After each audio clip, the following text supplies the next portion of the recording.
Hi, it's James Blacklaws of JB Commercial Finance here. This is an important video with regard to broker fees in relation to the CBILS scheme. There have been some reasonably unscrupulous brokers out there who have charged considerable upfront fees to administer this scheme, especially those who don't fall under the auspices of the National Association of Commercial Finance Brokers. These fees are generally non-refundable and are taken without any kind of initial assessment to see the viability of a loan. So for instance, a business who was never ever going to qualify because they haven't met some of the key criteria with regard to profitability, level of trading, size, are going online, finding broker portals or dealing directly with brokers, handing them a non-refundable deposits effectively to do the work, and the broker, well, at that stage they've got the power. They can either do some work and try and find a deal for the business, or they can turn around and say, actually, we know it was never going to hit the criteria, we'll give it 2 days, we'll get back to them and say, sorry, we couldn't help you, or by the way, that fee's ours. I'm not especially keen on this. Most people will be aware that brokers aren't able to receive commissions from the banks with regard to the CBILS scheme, and yes, sometimes there is a cost implication involved.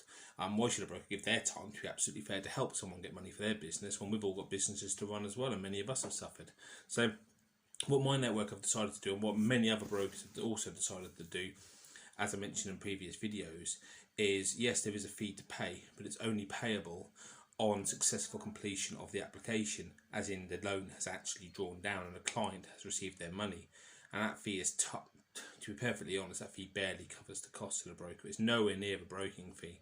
So while it's a bit of a lost leader for us, we'll lose money as brokers on this scheme, at least we're only helping and only charging customers who actually are going to be successful with applications. If you're not successful, then we don't get paid either.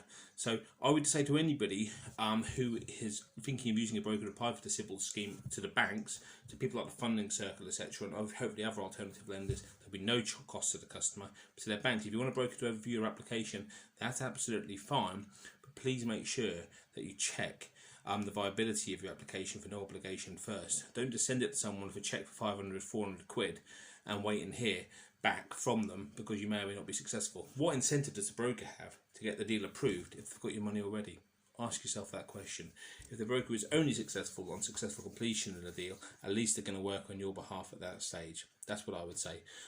Any questions on this, please give me a shout. I think it's important to know, though, people are desperate. A lot of business owners are desperate, and people will always try and take advantage of that. So give me a shout, James Blacklaws, JB Commercial Finance. Thanks a lot, guys.